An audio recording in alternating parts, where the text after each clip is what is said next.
deryalar işin, dağ davanlar bizi,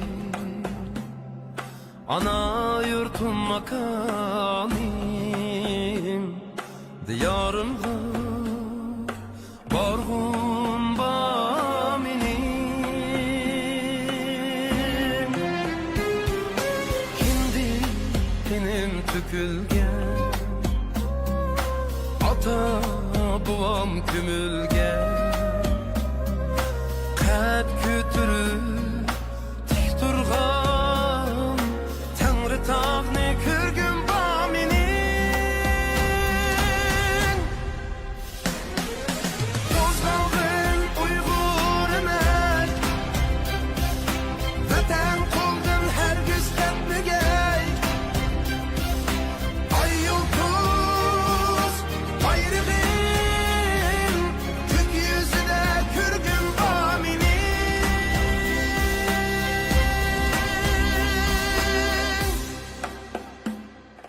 Kız yigit xorlangan, ayak pasti kılıngan,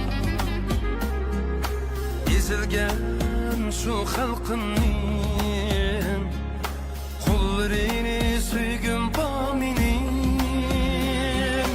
Feryadım asman felek, tükülgeçke kan selde, ejderhanın ağzıdım, vatanımni algım ba menin. Qo'zg'alg'in Uyg'ur emas, Vatan qo'ldan hargiz ketmagay.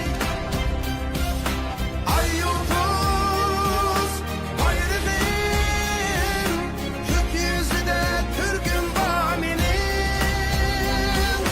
Qo'zg'alg'in Uyg'ur emas, Vatan qo'ldan hargiz ketmagay. Ay yulduz bayrağın kök yüzüde körgün ba menin.